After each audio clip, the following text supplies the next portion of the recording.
बिस्मिल्लाहिर्रहमानिर्रहीम अस्सलामुअलैकुम रहमतुल्लाह। राणा सनाउल्लाह ने पीपल्स पार्टी के ऊपर जो 3,000 अरब रुपए करप्शन का इल्ज़ाम लगाया, उसके बाद जरदारी बिल्कुल आपे से बाहर हो चुका है, भड़क चुका है और अब ये शहबाज शरीफ से इसकी वजाहत मांग रहा है और राणा सनाउल्लाह से इसकी माफ़ी का मुतालबा कर रहा है कि या तो राणा सनाउल्लाह माफ़ी मांगे, अपॉलॉजी करे, इसके ऊपर इस गलती को तस्लीम करे और ये जो इतनी बड़ी करप्शन का इल्ज़ाम लगाया गया है और इस तरह से उसको भी चौराहे नंगा कर दिया है, उनका कच्चा चट्टा खोल के रख दिया है, या तो इसके ऊपर वजाहत करे या फिर इसके ऊपर अपॉलॉजी करें या फिर इसको स्टेटमेंट को वापस लें। ये अब जरदारी की जानिब से राणा सनाउल्लाह के मतलब और मौजूदा गवर्नमेंट के मतलब बड़ा दो टोक अंदाज में बयान दिया गया है। अब जो मामला है बहुत हद तक बिगड़ चुका है, हालात बहुत ज़्यादा बिगड़ चुके हैं और तेज़ी के साथ बिगड़ते चले जा रहे हैं। एक तरफ आज़ाद कश्मीर की सूरत हाल है, गिलगित के अंदर मामला बड़ी मुश्किल से सेटल किया गया। अब आज़ाद कश्मीर का मामला, उसके बाद अब मोहसिन नकवी की जानिब से, इस्टेब्लिशमेंट की जानिब से इनके ऊपर हमला कर दिया गया और कहा गया कि सिस्टम बिल्कुल नाकाम हो चुका है। सिस्टम की नाकामी असल में ये कहा जा रहा है कि शहबाज शरीफ और आसिफ अली जरदारी की नाकामी है। ये दोनों नाकाम हो चुके हैं, फेल हो चुके हैं और इनकी नाकामी और नालायकी की वजह से पूरा मुल्क इस वक्त दलदल के अंदर फंस चुका है। मुल्क के अंदर इस वक्त खर्चों का अंबार है, मुल्क के अंदर महंगाई है, बेरोज़गारी है और ये पिछले 40-50 सालों से, जब से ये दोनों जमातें पावर में आती हैं, इक़्तिदार में आती हैं, इनकी वजह से मुल्क की हालात दिन ब दिन बिगड़ते चले जा रहे हैं और अगले 10 साल भी, अगर आप अगले 10 साल का भी अंदाज़ा लगाएंगे, अगले 15 साल बाद भी आप इन्हीं इश्यूज़ का रोना रो रहे होंगे। ये जो इस्टेब्लिशमेंट की जानिब से जनरल आसिम ने, उन्होंने मोहसिन नकवी को मैदान में उतार के इनका जो कच्चा चट्टा खोला है, इनको जो बेनकाब किया है, उसकी वजह से इनका रोना धोना शुरू हो गया है। तो अब बहुत सारे महाज़ों के ऊपर पैरेलल बहुत सारी लेयर दर लेयर लड़ाई शुरू हो चुकी है, क्योंकि अब सिस्टम बिल्कुल वाकई में नाकाम हो गया है और जब किसी भी चीज़ की नाकामी सामने आती है तो उसका मलबा दूसरों के ऊपर गिराया जाता है।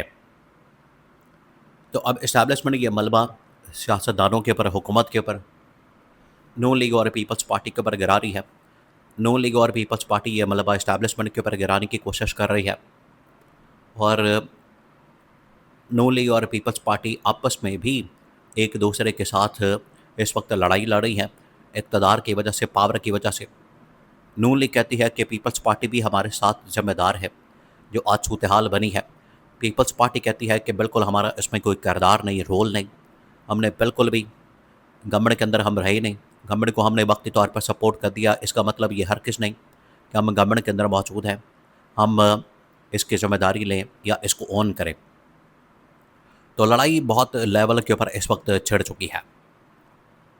एक तरफ 18वीं तरमीम को ख़त्म करके 28वीं तरमीम को लाने की बात की जा रही है और मोहसिन नकवी ने बता दिया है कि ये होगा, 28वीं तरमीम भी आएगी और 28वीं तरमीम के नतीजे में ऐवान सदर से आसिफ अली जरदारी को निकाला भी जाएगा। यह बिल्कुल वाज़ेह हो चुका है, चीज़ें बिल्कुल वाज़ेह हो चुकी हैं। ये आप समझें कि पत्थर पे लकीर बन चुकी है और दीवार पे लिखी जा चुकी है। अब आसिफ अली जरदारी ने एक एक करके चीज़ों के मुतालिक बात करना शुरू कर दी है और हर एक मामले के ऊपर उन्होंने मुख्तलिफ लोगों को टास्क और ज़िम्मेदारी दे दी है।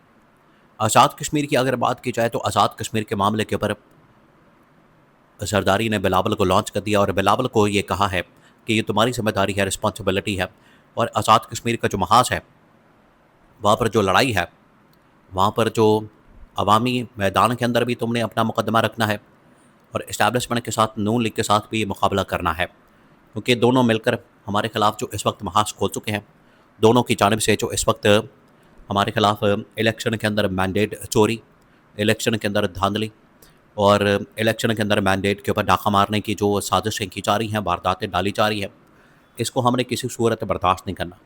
तो जरदारी ने एक तरफ बिलावल को लॉन्च कर दिया है, उधर अब पंजाब लेवल के ऊपर और वफाकी सतह के ऊपर पीपल्स पार्टी ने अपनी लीडरशिप को, जरदारी ने अपनी लीडरशिप को लॉन्च कर दिया कि आप इनको पढ़ जाएं और इनको याद करवाएं कि इन्होंने हमारे साथ जो मुआहदा किया उसकी खिलाफ वर्जी की।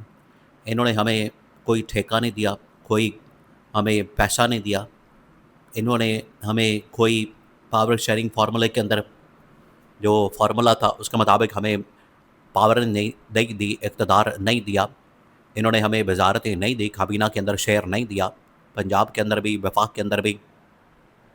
तो इनको याद करवाएं। ये अब तमाम बातें इनकी जानिब से की जा रही हैं और ये जो तमाम बातें की जा रही हैं उसकी वजह से जो पीपल्स पार्टी की लीडरशिप है नून लीग के ऊपर बरस पड़ी है, नून लीग के ऊपर चढ़ाई कर दी है और नून लीग ने पीपल्स पार्टी के ऊपर चढ़ाई कर दी है। ये अब सूरत हाल बन गई है और यहाँ से मामलात अब बिगड़ना शुरू हो गए हैं, यहाँ से चीज़ें अब हालात बिगड़ना शुरू हो गए हैं। तो ये मुख्तलिफ स्टेजेस के ऊपर, मुख्तलिफ लेवल के ऊपर जो लड़ाई हो रही है ये अब रुकने का नाम नहीं ले रही और दिन ब दिन इसमें इजाफा हो रहा है। क्योंकि राना सनावला ने अगर ये बात की है 3000 अरब करप्शन की, तो ये राना सनावला ने खुद बात नहीं की, इस्टेब्लिशमेंट ने और नून लीग की डीलरशिप ने और जो शरीफ ख़ानदान है, ख़ास तौर पर नवाज शरीफ, शहबाज शरीफ, इनके कहने पर यह बात की गई। और जरदारी को इस चीज़ का इल्म है, उसके पास इस चीज़ का नॉलेज है, उसे आइडिया है, अंदाज़ा है कि इन्होंने साजिश करके हमारे ख़िलाफ़ ये सारा कैंपेन प्रोपेगेंडा शुरू किया है।